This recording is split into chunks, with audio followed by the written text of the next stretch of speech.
नमस्कार। आज के व्याख्यान में हम सृष्टि प्रक्रिया के अन्य चरणों के बारे में ज्ञान प्राप्त करेंगे। पिछली बार हमने देखा था कि अध्यारोप का क्या अर्थ है। जैसे ब्रह्म में जगत का अध्यारोप जो किया जा रहा है उसके 3 चरण हैं। सबसे पहला है कारण शरीर। सृष्टि प्रक्रिया जो वेदांत में हम कहते हैं वो सृष्टि प्रक्रिया उस रूप में नहीं है कि सही में सृष्टि की उत्पत्ति हो रही, वो अध्यारोप मात्र है। जैसे रज्जु में सर्प का अध्यारोप हो रहा है, ब्रह्म में जगत का अध्यारोप हो रहा है। उसी अध्यारोप के क्रम में पहला जो अध्यारोप था वह था कारण शरीर। वो हम देख चुके हैं कि कारण शरीर क्यों कहा, क्योंकि उसके बाद ही स्थूल सूक्ष्म सृष्टि आती है या उनकी उत्पत्ति होती है या सृष्टि होती है, तो इसलिए उसको कारण शरीर कहा है और अन्य नाम भी उनको दिए गए हैं। अब हम आते हैं कि कारण शरीर वो प्रारंभिक अवस्था थी, उसके बाद में जो अवस्था है सूक्ष्म और स्थूल शरीर। तो हम सबसे पहले सूक्ष्म शरीर को देखते हैं। तो हमने देखा कि अज्ञान है, अज्ञान में आवरण शक्ति है, विक्षेप शक्ति है। तो इस आवरण विक्षेप शक्ति वाला जो अज्ञान है उससे उपहित जो चैतन्य है उसी से सृष्टि की उद्भावना होगी, यह हम देख चुके हैं। अब इस उपहित चैतन्य से कैसे उत्पत्ति हो रही है वो क्रम सदानंद जी ने दिया है कि आकाश सबसे पहले है, फिर आकाश से वायु, वायु से अग्नि, अग्नि से जल, जल से पृथ्वी उत्पन्न हुई। चूँकि तमोगुण का आधिक्य है, जब इन भूतों की उत्पत्ति हो रही है तो उनमें तमोगुण का आधिक्य है, इसलिए जड़ता दिखाई देती है। जितना ज़्यादा जड़ कोई पदार्थ दिखाई देता है उतना ज़्यादा उसमें तमोगुण होता है। ये एक नियम है। अगर हमें कोई चीज़ बहुत पिंडीभूत करके हम नहीं देख सकते हैं तो आप समझ जाइए कि उसमें तमोगुण जो है वो कम है, सत्वाधिक है, ऐसा ये नियम है। तो तमोगुण के आधिक्य के कारण ये जड़ता हमें दिखाई दे रही है। और ये आकाश इत्यादि जो सूक्ष्म भूत हैं यही तन्मात्र, अपंचीकृत इत्यादि कहलाते हैं, क्योंकि प्रारंभिक जो अवस्था है उसमें अपंचीकृत कहलाते हैं। कहने का अर्थ अपने विशुद्ध रूप में रहते हैं। जैसे आकाश में उस समय सिर्फ शब्द रहेगा, लेकिन जब पंचीकरण हो जाएगा, अभी तो अपंचीकृत है, जब पंचीकृत हो जाएंगे और जब स्थूल रूप में सामने आ जाएंगे तो प्रत्येक भूत पंचात्मक हो जाएगा। पंचीकरण की प्रक्रिया हम देखेंगे और वो पंचात्मक हो जाएगा। जैसे आकाश में बाकी 4 भूत भी रहेंगे, आकाश में वायु भी रहेगी, आकाश में अग्नि भी रहेगी, जल भी रहेगा और पृथ्वी भी रहेगी, कुछ भाग, तो पंचात्मक हो जाएगा। और इन्हीं अपंचीकृत भूतों से ये सूक्ष्म शरीर, स्थूल शरीर, ये सारी सृष्टि होती है। तो सूक्ष्म शरीर के 17 अवयव हैं। ज्ञानेन्द्रिय पंचकम, 5 ज्ञानेन्द्रियाँ, श्रोत्र, त्वक, चक्षु, जीवा और घ्राण, जानते हैं आप सभी। बुद्धि मनसी, बुद्धि और मन 2। बुद्धि किसे कहते हैं? जहाँ आप निश्चय कर लेते हैं। ये सारे अंतःकरण के व्यवहार हैं। वृत्ति, अंतःकरण, वृत्ति मतलब व्यवहार, अंतःकरण का व्यवहार है। निश्चयात्मिका, आप निश्चय जहाँ कर लेते हैं किसी चीज़ के, अच्छा ये यही है, तो वो बुद्धि होती है। और मनस किसे कहते हैं? संकल्प विकल्पात्मिका अंतःकरण वृत्ति। संकल्प विकल्पात्मिका अंतःकरण वृत्ति। अंतःकरण वृत्ति है जहाँ आप संकल्प विकल्प, एक बार आप संकल्प करते हैं, एक बार आप फिर विकल्प पे चले जाते हैं। तो आप जहाँ असमंजस जिसे कहते हैं उस स्थिति में जब रहते हैं तो उसे हम क्या कहते हैं? मन कहते हैं, वेदांत सार के अनुसार। दूसरे दर्शनों में आपको चित्त, अहंकार इत्यादि भी अंतःकरण के अंतर्गत मिलेंगे, लेकिन यहाँ अंतःकरण में 2 ही लिए गए हैं, बुद्धि और मनस। और चित्त और अहंकार का अंतर्भाव इन दोनों में कर दिया गया है। अंतःकरण की जो अनुसंधानात्मक जो वृत्ति है, स्मरण करना, उसे ही चित्त कहते हैं। आपने किसी चीज़ का स्मरण किया, स्मरण करने के बाद में आप निश्चय करते हैं। स्मरण क्यों करते हैं? कि आप निश्चय करते हैं, तो निश्चय रूपात्मक होती है। इसलिए वेदांती मानते हैं कि इसको हमें बुद्धि में रखना चाहिए। और अहंकार जो है वो अभिमानात्मक वृत्ति है, तो अभिमान में आप संकल्प करते हैं, विकल्प वाला भाग नहीं है, उसमें संकल्प रूप होता है। तो एक प्रकार से मन का ही वो भाग है, तो उसको मन में उसका अंतर्भाव कर लिया, इसलिए बुद्धि और मन 2 ही माने गए हैं। कर्मेंद्रिय पंचकम, 5 कर्मेंद्रियाँ, वाक, पाद, पाणि, पायु अर्थात गुदा, उपस्थ और जननेन्द्रिय। तो ये 5 कर्मेंद्रियां आपकी हो गई, 5 ज्ञानेन्द्रियां, 2 बुद्धि और मन, 7 कर्मेंद्रिय, 5 12 ये हो गए हैं। इसके बाद में 5 वायु पंचकम, पंचवायु प्राण, अपान, व्यान, उदान और समान, ये 5 वायु, ये मिला के 17 अवयव बनते हैं और सूक्ष्म शरीर बनता है। सूक्ष्म शरीर को लिंग शरीर भी कहा जाता है। क्यों? क्योंकि इसके इन सब के आधार पे हम जीवात्मा का अनुमान करते हैं, क्योंकि इंद्रियों से तो उसे हम देख नहीं सकते। लीनम अर्थम गमयति, तो लीन जो छिपा हुआ अर्थ वो क्या है? ये जीवात्मा। इसको हम कैसे देखेंगे, कैसे इसका अनुमान लगाएं हम? इसके लिए हमें कोई लिंग चाहिए, तो लिंग ये है। और वैसे भी भारतीय दर्शन में कर्म, पुनर्जन्म, इसको सभी ने स्वीकार किया, वेदांत भी स्वीकार करता है। तो जब तक पुनर्जन्म नहीं होता है तो जो चैतन्य है, जो प्रतिबिंबित जो चैतन्य है, वो कहाँ रहता है? जब तक, जैसे भोगायत्नम शरीरम कहा है न्याय में, लेकिन वो भोग के, लेकिन ये परिभाषा देखा जाए तो सभी के लिए लागू होती है कि वो भोग के लिए उसको शरीर की आवश्यकता है, आत्मा को। तो जब तक वो भोग के लिए शरीर नहीं मिलेगा, वो आत्मा कहाँ रहेगी? वो प्रतिबिंबित चैतन्य या चैतन्य वो कहाँ रहेगा? तो उसके लिए हर दर्शन ने अलग अलग व्यवस्था की है। वेदांत ने सूक्ष्म शरीर की व्यवस्था की है, तो उसमें रहता है। जब मुक्त हो जाता है तो कारण शरीर और फिर शुद्ध चैतन्य तक पहुंच जाता है। कारण शरीर और शुद्ध चैतन्य तक पहुंच जाता है। तो सूक्ष्म शरीर को लिंग शरीर भी कहते हैं। क्यों कहते हैं? याद रखिएगा, क्योंकि इसके आधार पर ही हम जीवात्मा का अनुमान करते हैं, और अनुमान के लिए हमें लिंग चाहिए होता है। लीनम अर्थम गमयति, न्याय में भी आपने बहुत बार पढ़ा है। तो उसका अनुमान करने के लिए हमें इन लिंगों की आवश्यकता पड़ती है, इसलिए इसे लिंग शरीर भी कहा जाता है।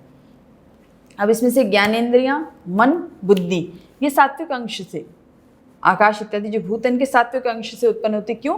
क्योंकि ये सारे ज्ञानेंद्रिय हो, मन हो, बुद्धि हो, विषय का प्रकाश करते हैं, आपको ज्ञान करवाते हैं। तो ज्ञानेंद्रियां वो है, वो उसके व्यष्टि सात्विक अंश की भी व्यष्टि से उत्पन्न होती है। क्यों? क्योंकि प्रत्येक इंद्रिय सिर्फ अपने विषय का प्रकाशन करती है, तो एक एक का, इसलिए उस पृथक पृथक सात्विक अंश से उत्पन्न हुई। और बुद्धि और मन सभी विषयों के प्रकाशन में समर्थ है, इसलिए ये दोनों आकाश आदि अपंचीकृत महाभूतों के सम्मिलित सात्विक अंश से उत्पन्न होते हैं। इसी प्रकार जो कर्मेंद्रियां हैं वो आकाश इत्यादि जो अपंचीकृत महाभूत हैं उनके राजसिक अंश से, कर्म करना है ना, क्रियात्मक होना चाहिए, तो जो रजस है वो क्रियात्मक होता है। तो वो जो क्रियाशीलत्व आपको चाहिए वो कहाँ से आएगा? राजसिक अंश होना चाहिए फिर इसका मतलब, इसलिए वो राजसिक अंश से उत्पन्न मानी जाती हैं। और प्रत्येक कर्मेंद्रिय किसी एक विशेष कार्य को ही करती है, इसलिए पृथक पृथक राजसिक अंश से उत्पन्न हो गई। और प्राण इत्यादि जो पंचवायु है वो सम्मिलित राजसिक अंश से उत्पन्न होती है। प्राणवायु तो एक ही जाती है, फिर वो स्थान अलग अलग हो जाता है उसका। वायु जिस स्थान पे जाती है, अगर जैसे आप वमन इत्यादि कर रहे हैं, डकार लेना जिसे कहते हैं, तो वो उदान है ना। तो इसी प्रकार से और सारी वायु है, अपान जो है वो गुदा में रहती है, जो हमें ये सब पेट से संबंधित जितनी समस्याएं होती है, गैस इत्यादि, तो वो सब अपान है। तो ये सारी जो वायु है वो स्थान के कारण उनके अलग अलग नाम हैं। तो वायु एक ही है ना। तो वो राजसिक सम्मिलित राजसिक अंश से उत्पन्न मानी जाती हैं। अब इसको एक हम इसमें देख लेते हैं। विज्ञानमय कोश किसे कहेंगे? बुद्धि और पंच ज्ञानेंद्रियां जब मिलेगी तो हम उसको विज्ञानमय कोश कहेंगे। और इसको, ये क्या है? ज्ञान शक्तिमान है और कर्तरी रूप है, क्योंकि ये आपको ज्ञान करवाएगा। बुद्धि और पंच ज्ञानेंद्रियां ही आपको ज्ञान हो जाएगा, फिर आप निश्चय करेंगे कि ये यही है, तो ज्ञान शक्तिमान होगा। एवं कर्तरी रूप मतलब आप जैसे मान लीजिए जब ज्ञान होता है किसी विषय के बारे में, उसके बाद ही यद विषयकम ज्ञानम तद विषयिनी इच्छा, और उसके अनुसार ही हम आगे प्रयत्न, चेष्टा इत्यादि करते हैं। तो यद विषयकम ज्ञानम, तो ज्ञान होने के बाद तो ज्ञान क्या है? कर्ता रूप, मतलब वही करेगा, मतलब वही प्रारंभ करेगा, कर्ता रूप वही है। तो ज्ञान शक्तिमान और कर्तरी रूप भी विज्ञानमय कोश को कहा गया है। उसके बाद मनोमय कोश किसे कहा गया है? मन और पंच ज्ञानेंद्रियां, इसे मनोमय कोश कहा गया है। तो ये मिलकर मनोमय कोश बनाते हैं। इसको इच्छा शक्तिमान, जैसे ज्ञान आ गया तो उससे संबंधित इच्छा भी फिर आएगी, और वह करण, जब तक इच्छा नहीं आएगी आप किसी कार्य को करने का, आपको जब तक इच्छा नहीं होगी आप कर नहीं पाएंगे। तो साधन रूप में ये कार्य करता है। तो इच्छा शक्तिमान एवं करण रूप इसका स्वरूप है। उसके बाद में प्राणमय कोश, पंच प्राण और पंच कर्मेंद्रियां, यह मिलकर प्राणमय कोश कहलाती हैं। और क्रिया शक्तिमान, क्रियात्मक कर्मेंद्रियां भी क्रियात्मक है, और जो पंच प्राण वायु इत्यादि वो भी क्रियात्मक है। प्रत्येक शरीर के हर भाग में जाके अपने अनुसार वायु कार्य कर रही है, प्रत्येक कर्मेंद्रिय अपने अनुसार जो जो उनको कार्य दिया गया है वो कार्य कर रही हैं। तो क्रिया शक्तिमान, तो क्रिया शक्ति इनके पास ही है। एवं कार्य रूप, तो यह कार्य को संपादित यही करती हैं। अब इन तीनों को अगर मिला दिया जाए, ये त्रिकोश जो हैं, इन तीनों को ही क्या कहते हैं? सूक्ष्म शरीर। विज्ञानमय कोश, मनोमय कोश और प्राणमय कोश, ये तीनों मिलकर सूक्ष्म शरीर का निर्माण करते हैं।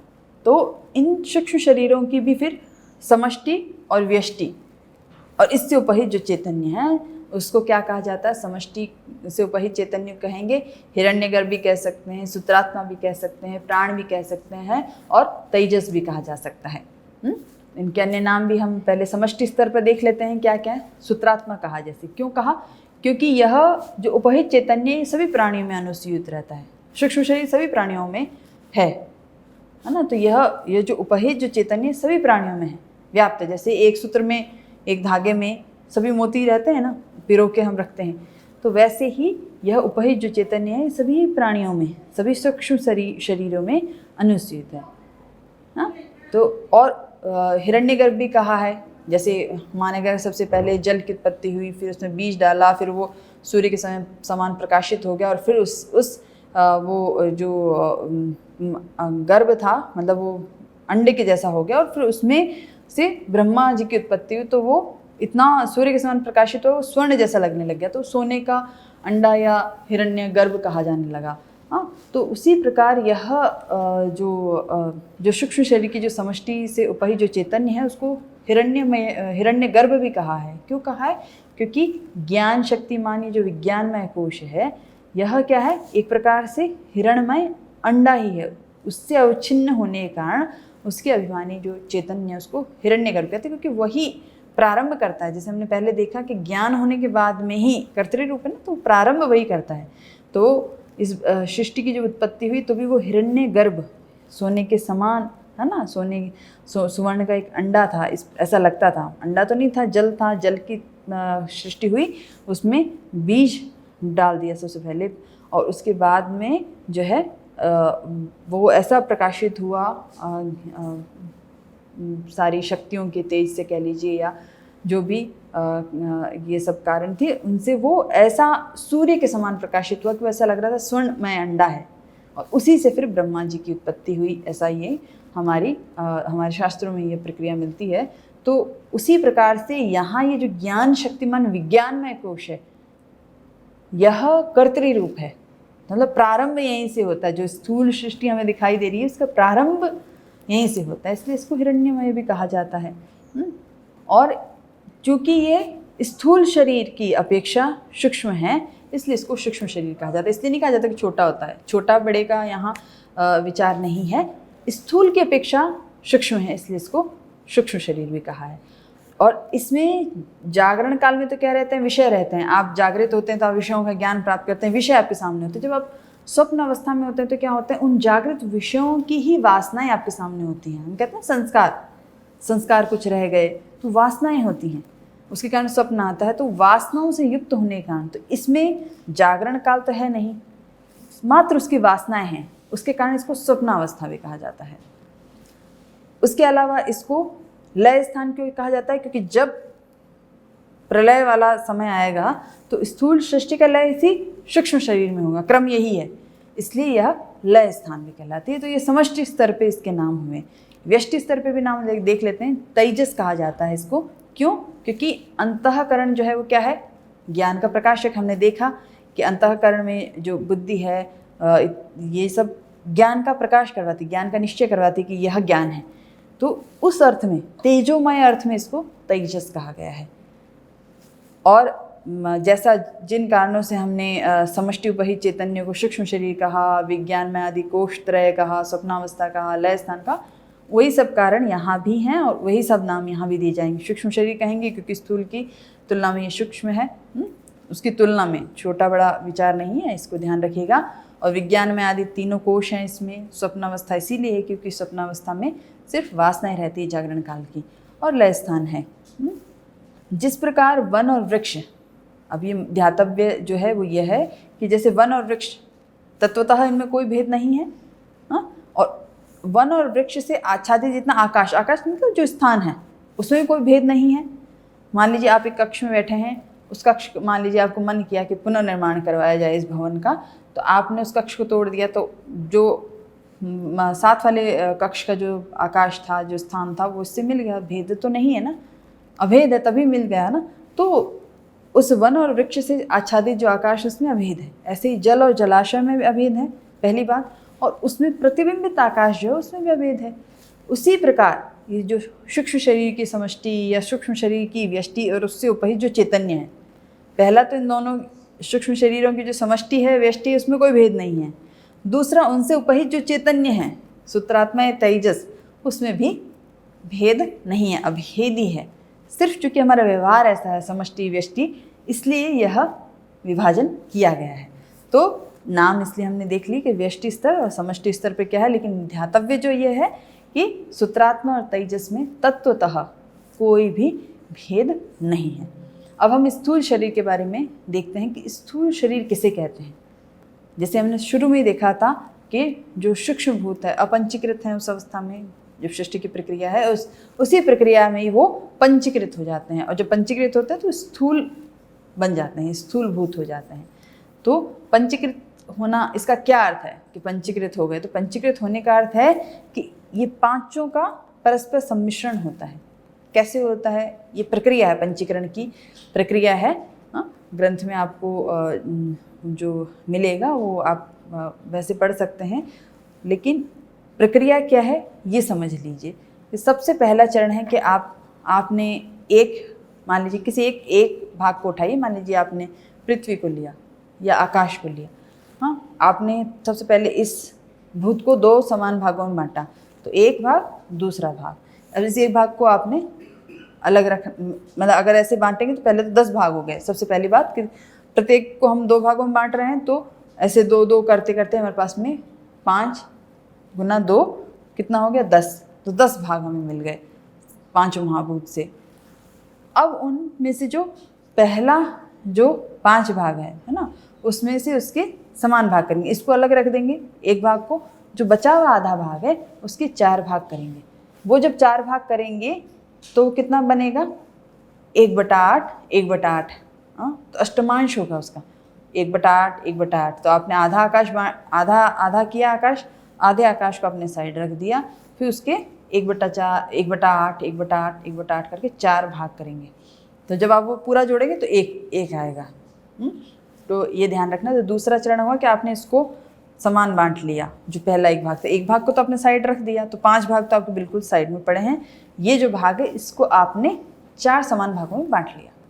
तीसरा चरण क्या है कि अब इन 4 भागों को आप उठाएंगे। जैसे मान लीजिए आपने आकाश को बांटा, तो आकाश का आधा भाग तो इधर, आकाश के जो बाकी 4 टुकड़े हैं, एक आपने वायु को दे दिया, एक तेज को दे दिया, एक जल को दे दिया, एक पृथ्वी को दे दिया।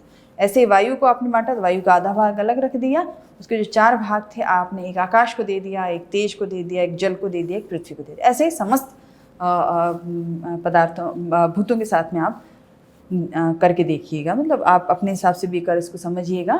तो आधा भाग और बाकी आधे भाग को जब हम 4 भागों में बांटेंगे तो 1/8 होगा।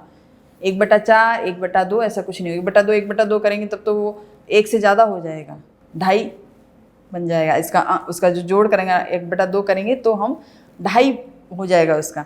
तो जब 1/2 और 1/8, 1/8, 1/8, 1/8 इसका जो पूरा जब हम योग करेंगे तो हमें 1 अंक आना चाहिए। तो थोड़ी बहुत हमें गणित भी यहाँ जाननी पड़ेगी पंचीकरण को समझने के लिए।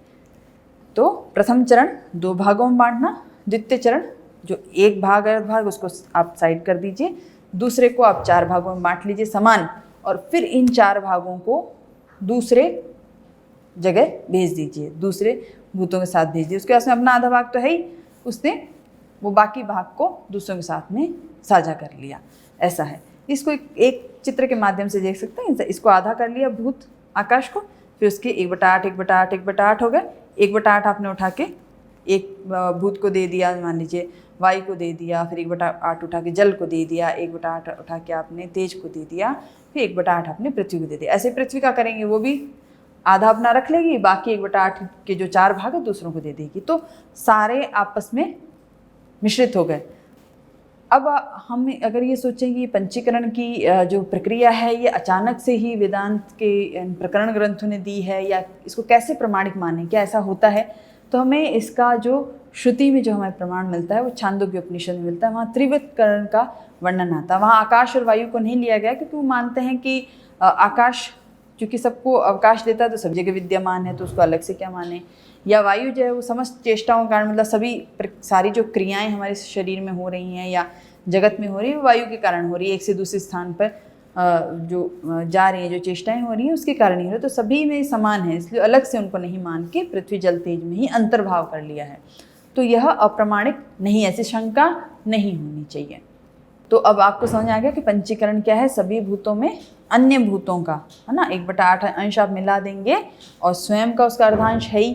तो चूंकि अर्धांश उसका है, बाकियों का 1/8 है ना, तो जो ज़्यादा होगा, है ना, जिस छात्र के ज़्यादा मार्क्स आते हैं या ज़्यादा वो होता है, उसी को क्लास का प्रतिनिधि बनाया जाता है, ऐसा, है ना, या मॉनिटर बोल रहे हैं, जो भी आप शब्द का प्रयोग कर रहे हैं उसको बनाया जाता है। तो जैसे पृथ्वी में पृथ्वी का आधा अंश है, बाकियों के दूसरे 1/8 अंश है ना, तो खुद का ज़्यादा अंश है, इसलिए उसको पृथ्वी इत्यादि नाम से बोला। आकाश को आकाश बोला क्योंकि उसका खुद का आधा भाग है, बाकियों के 1/8 है।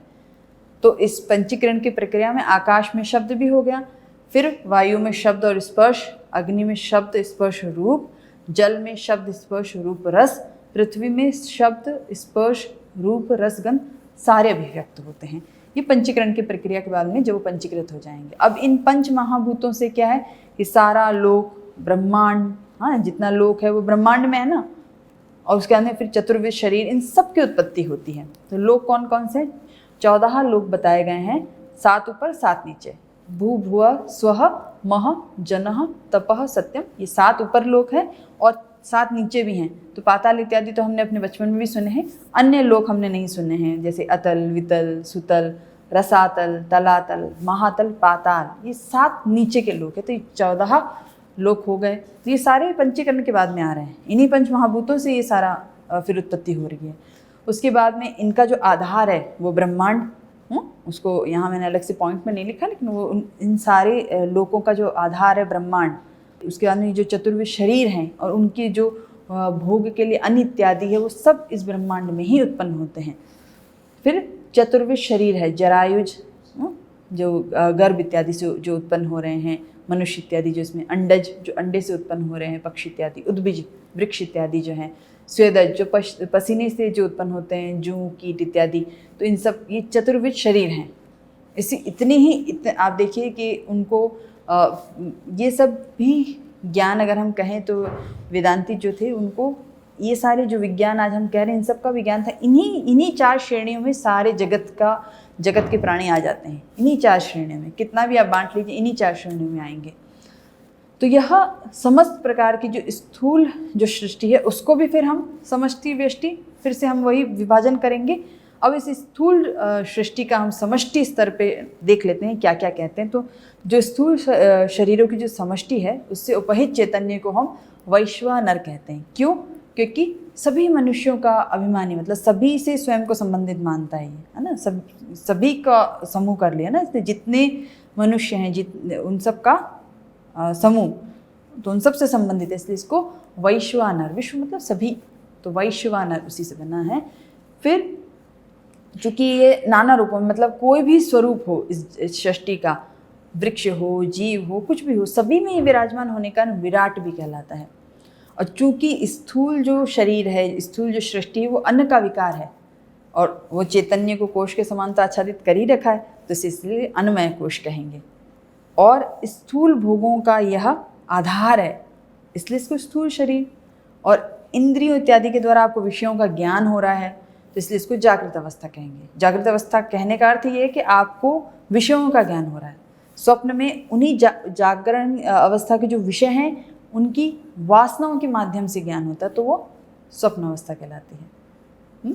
तो ये सारे नाम हम समष्टि स्तर पर देते हैं। किसको देते हैं? स्थूल शरीरों की जो समष्टि है, स्थूल शरीर, फिर उनकी समष्टि, और उससे उपहित चैतन्य, है ना, उससे उपहित चैतन्य को ये सारे नाम देते हैं। वैश्वानर, विराट, अन्नमय कोश, स्थूल शरीर, जागृत अवस्था, ये सारे नाम इसलिए दिए गए हैं। व्यष्टि स्तर पे भी यही नाम लगभग दिए गए हैं।